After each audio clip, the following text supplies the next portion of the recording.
Assalomu alaykum. E'tiboringiz markazida kun vaqti. Agar kanalimizda yangi bo'lsangiz, obuna bo'lishni va like bosishni unutmang.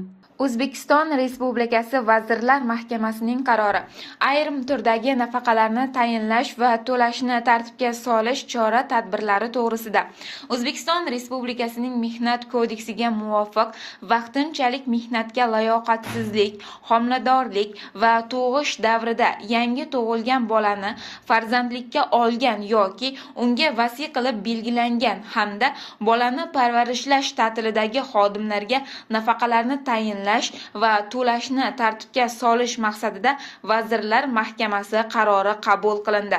O'zbekiston Respublikasi Mehnat kodeksining 281-moddasida ish beruvchi qonunchilikda belgilangan tartibda o'rtacha ish haqqi yoki uning bir qismi miqdorida vaqtinchalik mehnatga layoqatsizlik bo'yicha nafaqa to'lashi 404-406-moddalarda homiladorlik va tug'ish nafaqasini bolasi 2 yoshga to'lguniga qadar bolani parvarishlash ta'tili davri uchun hamda yangi tug'ilgan bolani farzandlikka olgan yoki unga vasiy qilib belgilangan xodimga bola 2 yoshga to'lguniga qadar bolani parvarishlash ta'tili davri uchun nafaqa tayinlash va to'lash tartibi Vazirlar Mahkamasi tomonidan belgilanishi nazarda tutilganligi haqida ma'lumot qabul qilinsin.